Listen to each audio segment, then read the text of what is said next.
बर'फोरनि आलादा रायजो बिनायनि जे सोमावसारनाय बेखौ फोजोबस्रांथारनांगौब्ला बे 6टा हारिखौ ट्राइबेल बानायनानै बिसोरजों दावहानांगौ। रावबो नङा मैं भी कोई दूसरा आदमी नहीं हूँ, मैं बोधो हूँ। नरेंद्र मोदी साहब honourable prime minister of India, और ज्यादा धोखेबाज करने के लिए कोशिश मत करो मिस्टर मोदी साहब। विद बोधो पीपल आल्सो, हमारे बोधो लोगों का भी बहुत शोषणीय अवस्था है। इसलिए मैं आज इस मंच के जरिए मोदी साहब का बताना चाहता हूँ, बोडोलैंड का मुद्दा को लेकर के जिस ढंग से बोडो लोगों के साथ जो धोखेबाज हुआ, वो धोखेबाज करने का जो प्रोसेस उसको बंद करो। और जल्द से जल्द हमारे बोडोलैंड का मुद्दा एंड ग्रेटर बोडोलैंड, क्योंकि और लोग बोडोलैंड मिलने का हो और लोग ग्रेटर त्रिपुरा लैंड मिलने का हो, ये हमारा जन्मों से मिला हुआ अधिकार है। And this kind of rights have already been recognized by the United Nations General Assembly also. So far is the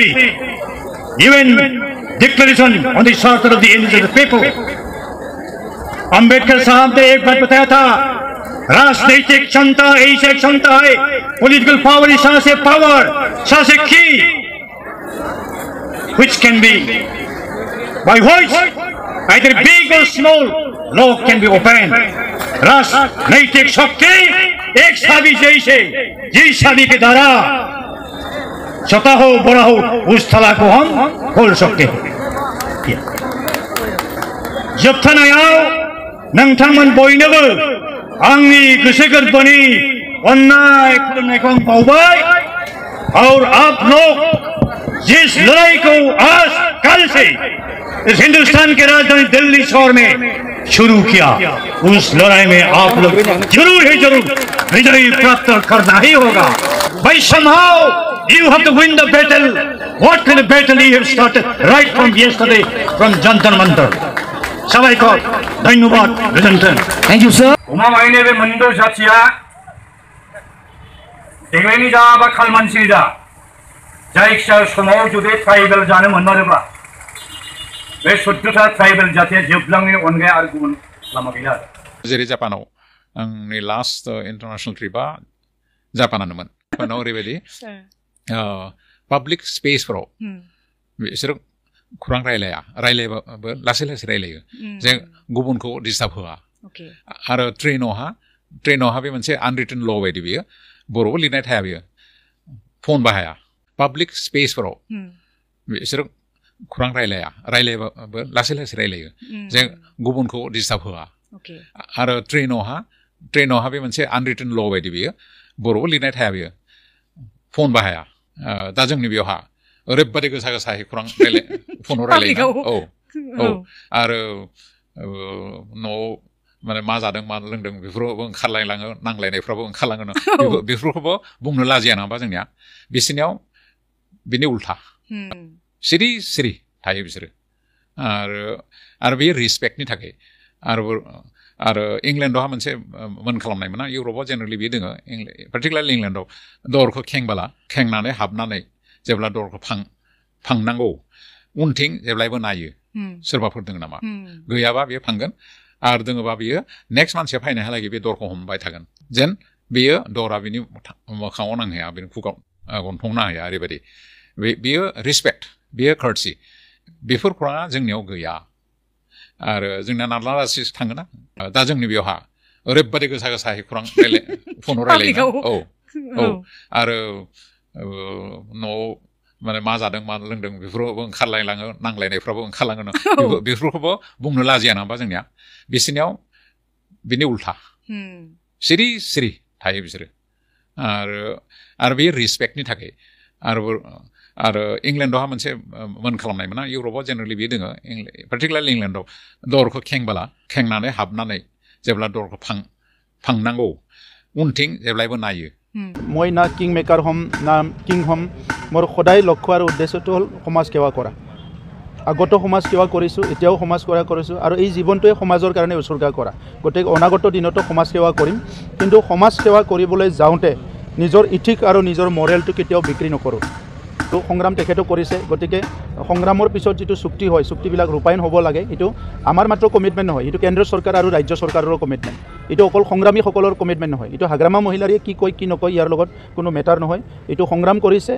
চুক্তি হৈছে চুক্তিটো ৰূপায়ণ হ'ব লাগিব কথা তেখেতে দায়বদ্ধ নহয় আমি দায়বদ্ধ আমি কৰিম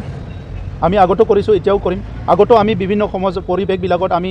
তেনেকুৱা তেখেতৰ নিচিনা স্কেপিছ ৰ'ল লোৱা নাই যেতিয়া কিবা এটা হৈছে সদায় আমি কাম কৰি আহিছোঁ পিছতো কাম কৰি যাম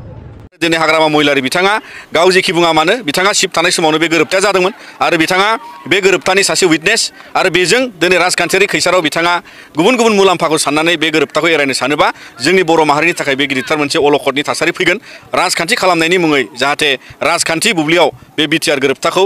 नासयनो नाङा मानो सारनांगौनि थाखाय दुलाराय बर' फरायसा आफादा जोङो भारत सरकारखौ नारसिनलांगोन प्रमद बर' बिथाङा जेनुइन खामानि मावग्रा होनलाय बेनि नेम प्लेटआ माब्रै माने आथाजों सिथाबलायनाय प्लास्टिकआव प्रिन्ट खालामनानै बेखौनो मार्बल पाथराव लिरनाय बायदि खालामनानै बोरै सिथाबनानै दोन बिटिआर सोदोबानो बर' जातिखौ फोजोबस्रांनो लामायाव थांखाबायमोन जेला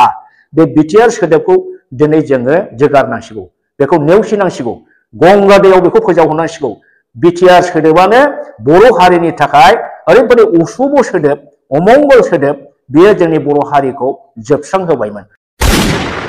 बहानिबाफ्राय सासे अमर ब्रह्मनो ओंखारबोदों अमर सिंह ब्रह्म दा बे अमर सिंह ब्रह्मआ जि बाथ्राखौ लानानै बुंबाय थादों नैबे थामथि जि बिटिआर जि गोजोन गोरोबथा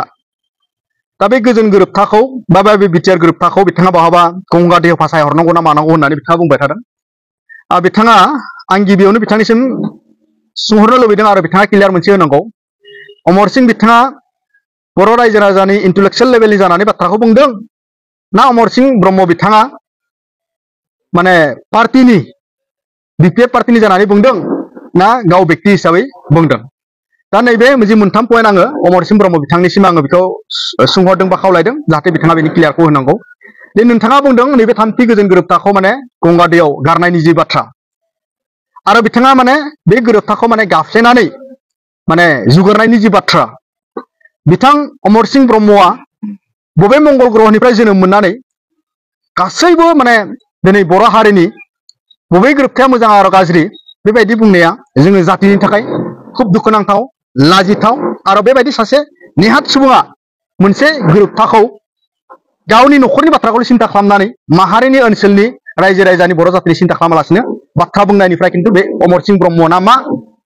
सोर बे माने मा रिटायार पार्सन बियो गावखौनो आइएएस रिटायार सानखो ना मा सानखो बे सोदोब गैयै माखासे बाथ्राजों रावजों आङो बिथांखौ बुंनो सानदों दा बेनिखायनो बे बिथाङा बे बुंनाय बाथ्रानिफ्राय बिथाङा गोजानाव थानांगौ आरो नैबे गोजोन जि गोरोबथा बिटिआर 2020 सननि जि 27 जानुवारि जि गोजोन गोरोबथा बे गोरोबथानि गेजेरजों नोंथांनि न'खरा नोंथांनि साखुरिया हयथ' लाब जायाखैनि थाखाय नोंथाङा बेबायदि बुंदों जानो हानाय किन्तु दिनै जोङो सनितपुर जिल्लानि बाखिन्दा जानानै बिटिआर ओनसोलनि बायजोआव थानाय बर' रायजो राजा बिथांमोना बे गोरोबथानि गेजेरजों खिन्थु जोङो लाबालाब जादों बे थामथि गोजोन गोरोबथा बेवहाय एबसु एनडिएफबि मोनब्रै फेक्सन आरो बायजोआव थानाय इउबिपिअ बे आफाद